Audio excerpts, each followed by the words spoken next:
नमस्कार दोस्तों, मेरा नाम है राहुल भारतीय। पिछले वीडियो में मैंने आपसे वादा किया था कि मैं आपको राइट टू रिजेक्ट के वोट का इस्तेमाल करना बताऊंगा।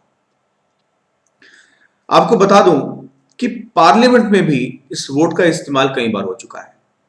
इन राजनेताओं ने, इन पार्टियों ने इस वोट का इस्तेमाल अपने फायदे के लिए बहुत बार किया है। लेकिन आम जनता का फायदा कहां है? आम जनता जो चाहती है, क्या ये वो नेता कर रहे हैं?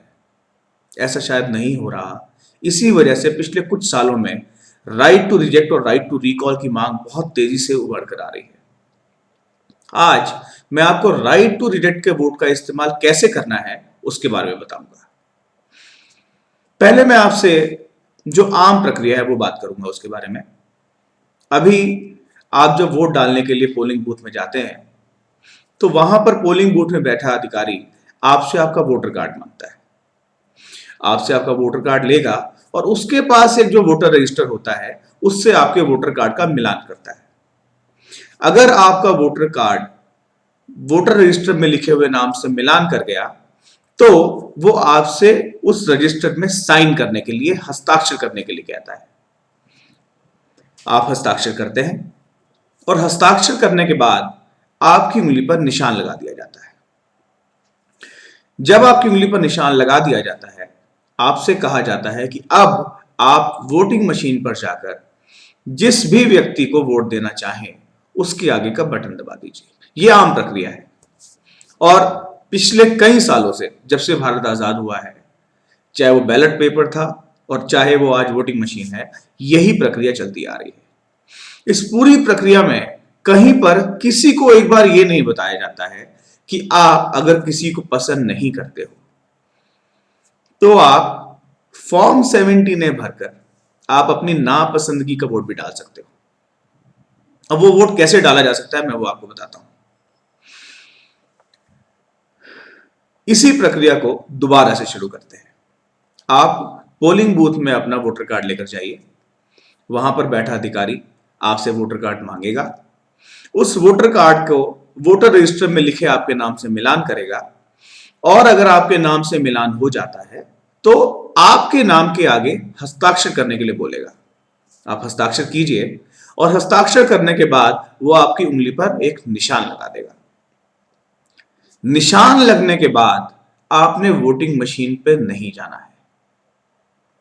आप अधिकारी से बोलिए कि मुझे नापसंदगी का वोट डालना है और मुझे फॉर्म 17 ए दीजिए जिसमें मैं अपनी नापसंदगी को दर्ज कर सकूं, लिख सकूं कि मैं किसी को वोट नहीं डालना चाहता क्योंकि मुझे कोई भी व्यक्ति पसंद नहीं है। इसमें छोटी सी मैं जानकारी देना चाहूंगा कि हमने ये काफी जगह पर आजमाया कि 100 में से 100 अफसर जो बैठे होते हैं पोलिंग बूथ में, किसी को पता ही नहीं है, किसी को ट्रेनिंग ही नहीं दी जाती है कि फॉर्म 17 ए नाम की भी कोई चीज मौजूद है। चलिए, आप फॉर्म 17 ए मांगिए और मैं ये मानता हूं कि जिस भी व्यक्ति से आप मांगोगे वो पहले आपसे पूछेगा कि फॉर्म 17 ए क्या होता है। फिर वो अपने अफसरों को फोन करेगा, अफसरों को भी नहीं पता होगा। फिर वो एक रूल बुक निकालेगा जिसमें लिखा होता है कि प्रक्रिया क्या क्या है, क्या क्या प्रावधान है। उसमें आप उसको बोल सकते हो कि सेक्शन 49O पढ़िए और उसमें फॉर्म 17 नाम का एक फॉर्म होता है जिसमें आप अपनी नापसंदगी को दर्ज कर सकते हो। और वो पढ़ने के बाद उसको समझ आएगा कि हाँ, ऐसा कोई फॉर्म अवेलेबल है, ऐसा कुछ फॉर्म होता है। लेकिन फॉर्म 17 वहां पर आपको नहीं मिलने वाला, तो अब क्या करें? तो अब मैं आपको बताता हूं दूसरा रास्ता।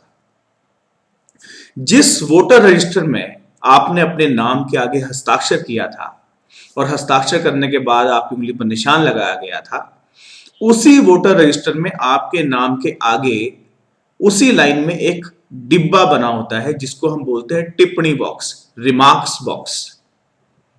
उस रिमार्क्स बॉक्स में आप लिखिए लाल रंग का पेन लेकर। एक चीज मैं आपको कहना चाहूंगा, जब आप नापसंदगी का वोट डालने के लिए जाएं, अपने साथ लाल पेन जरूर लेकर जाएं।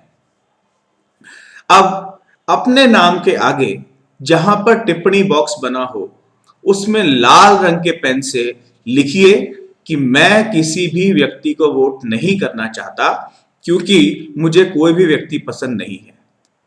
यह लिखने के बाद आपको उस लिखे हुए शब्दों के आगे अपना हस्ताक्षर करने हैं और अपने हस्ताक्षर करने के बाद जो अधिकारी सामने बैठा होगा उसको कहना है कि वो भी हस्ताक्षर करे।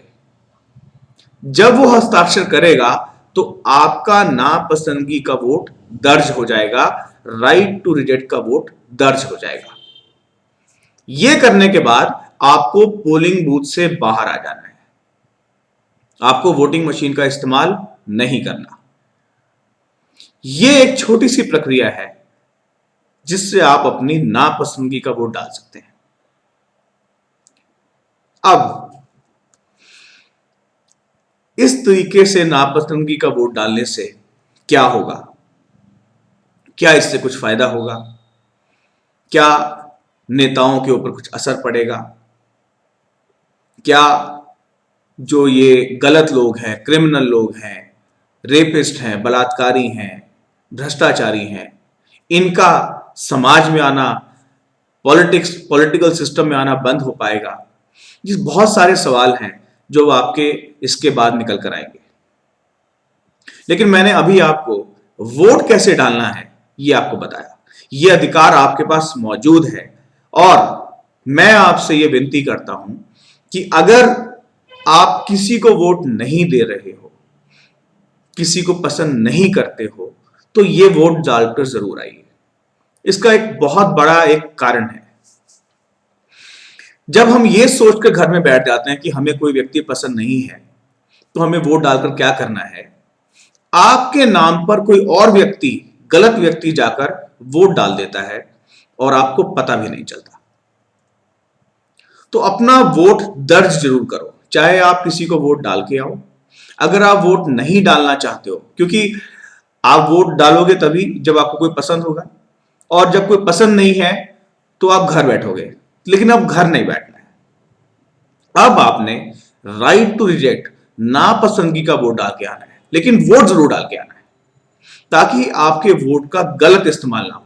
मैं आपको फिर बता दूं, जब आप ये सोचकर घर बैठ जाते हो कि मुझे कोई भी व्यक्ति पसंद नहीं है तो मुझे किसको वोट डालूं, मैं कैसे करूं, तो वोट डालने जाने का फायदा क्या है? आप घर पे मत बैठिए। ये जो गलत वोटिंग होती है, फ्रॉड वोटिंग होती है, ये एक बहुत बड़ा कारण है हम लोगों के घर पे बैठने की वजह से। आप जाइए, अगर आपको कोई व्यक्ति पसंद है तो उसके समर्थन में वोट डालिए। अगर कोई व्यक्ति पसंद नहीं है तो इस तरीके का वोट जो मैंने आपको बताया, नापसंदगी का वोट, राइट टू रिजेक्ट का वोट डाल के आइए। इसके अलावा अगर आपके मन में अब कोई सवाल उठ रहे हो